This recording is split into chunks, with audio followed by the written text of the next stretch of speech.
Effectivement, c'est ce qu'il se passe en attendant les nouvelles recrues qui vont arriver suite à la loi votée sur la mobilisation. Eh bien, les commandants redéploient les soldats des positions arrière vers des unités de combat près du front. Et là, qu'est-ce qu'ils constatent? Ils constatent qu'ils sont loin de faire l'affaire. C'est le Washington Post, effectivement, qui le révèle dans cette enquête.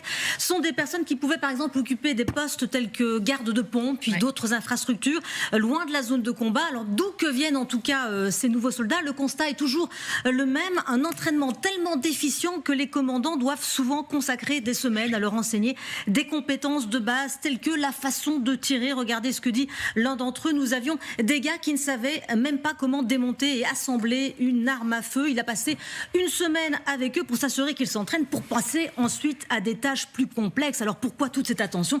Eh bien parce que dans quelques semaines, ils pourraient se retrouver près de Tchassifiar, qui est une des villes épicentres des combats dans le Donbass. Un commandant qui ne mâche pas ses mots. Regardez ce qu'il dit également. Nous perdons juste beaucoup de temps ici sur l'entraînement de base.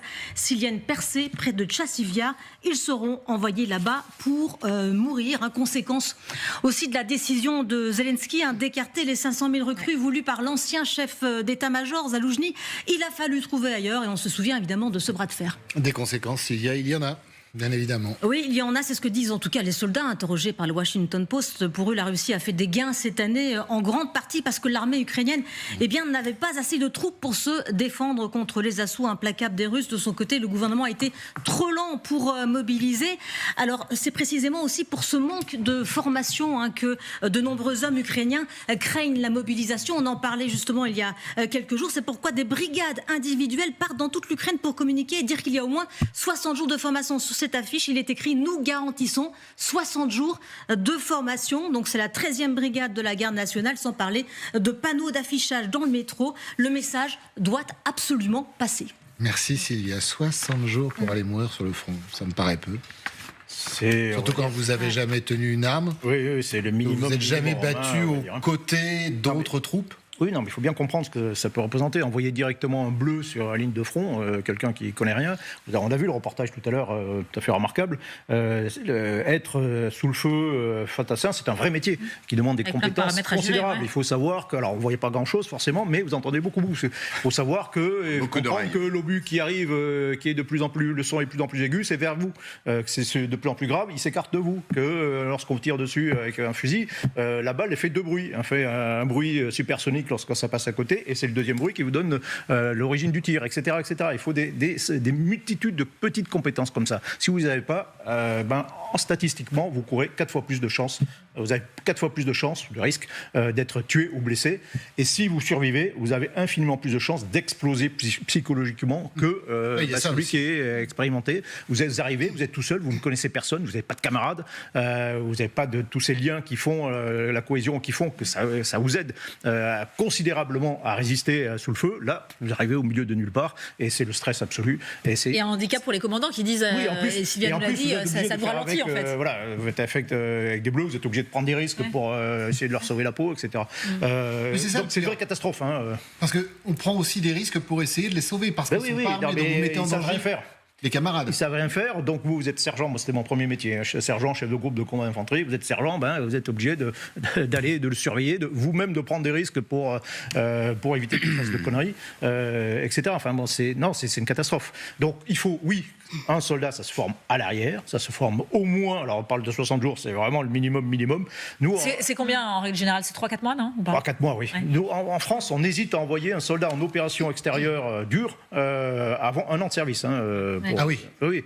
Donc, c'est le minimum, ce serait vraiment 3-4 mois, 60, c'est à la limite. Et ensuite, quand vous intégrez une unité, ça se fait aussi progressivement. Donc, ce qu'il faudrait aussi, c'est qu'à l'arrière direct de ces brigades, vous avez des unités qui fassent un peu l'osmose petit à petit, qui habituent les soldats à aller sur le front, à comprendre ce qui se passe sur le front, en allant peut-être d'abord dans les secteurs un peu calmes, puis après on passe aux choses sérieuses. Donc ça se fabrique, un soldat, ça se fabrique sur la durée. C'est un processus extrêmement complexe. Et si on fait pas ça, en fait, ça ne sert à rien, Et même les effets sont contre-productifs, comme vous l'indiquez. Et la décision, colonel, elle incombe aux politiques. Oui. Depuis le temps que Zelensky et son gouvernement tergiversent avec des mesurettes. Ça, c'est une énorme erreur. Il y a deux aspects. Il y a l'aspect... Les armes, c'est bien, mais il faut quand même des hommes derrière les armes. Oui, bien sûr. Mais oui, on a beaucoup trop tardé à mobiliser, quoi. Et donc, ça se fait maintenant un peu dans l'urgence. Donc, ça aboutit. Quand on tarde trop, ça laisse une pression supplémentaire pour ceux qui sont déjà au front. Et parmi ceux qui sont au front, particulièrement les unités de combat, qui, elles, sont en permanence au combat. Donc, il y a une usure qui est terrible. Un des avantages qu'ont les Russes, c'est qu'ils ont un peu plus d'unités de combat. Déjà, eux, ils ont procédé un peu plus à cette demi-mobilisation, en tout cas.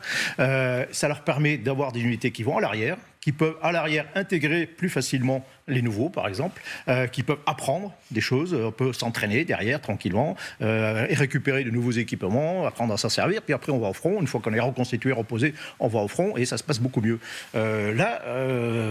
Les Ukrainiens manquent d'unités de combat. Ouais. Alors c'est un problème, effectivement, de mobilisation générale de la nation, mais c'est aussi un problème d'organisation interne. C'est-à-dire qu'à l'intérieur de cette armée ukrainienne, c'est une armée qui est très disparate, en réalité très hétérogène. Vous avez des unités, vous avez des brigades territoriales du côté de Lviv qui n'ont jamais entendu un coup de feu depuis le début de la guerre. Et c'est souvent, d'ailleurs, parfois, c'est un peu sorte un repère de planqué, mais ça y ressemble. Non, mais au bout de 2 ans et demi de guerre, ça y ressemble. Il suffisait de vous présenter volontaire pour intégrer une unité qui est dans un secteur tranquille, et voilà. Et ça se passe. Vous restez dans le secteur tranquille. Voilà, mais vous avez l'armée, vous avez les forces du ministère de l'Intérieur, vous avez plein d'armées différentes. Donc, ce que entreprend aussi l'état-major général Syrski, c'est de réorganiser tout ça. On prend des unités de police, de la garde nationale, des gardes frontières, etc., et on essaie de les transformer en unités de combat petit à petit. Et ça passe aussi en parallèle de la formation de nouvelles recrues, mais qui ont besoin aussi, pour être formés, il faut aussi des équipements, il faut des cadres, etc. Et c'est là que, effectivement, nous, on peut intervenir parce que pour le moment, les cadres sont au combat, en première ligne. Ce qu'on demande, en tout cas, les cadres, c'est également de l'article du Washington Post, c'est que des instructeurs de l'OTAN viennent pour condenser cette formation de 2 mois en un seul mois. Donc, vous voyez, 2 mois, je suis très ça va pas durer sceptique. peut-être longtemps. Sceptique. Ah oui. Sur l'intérêt de former des soldats en 1 mois.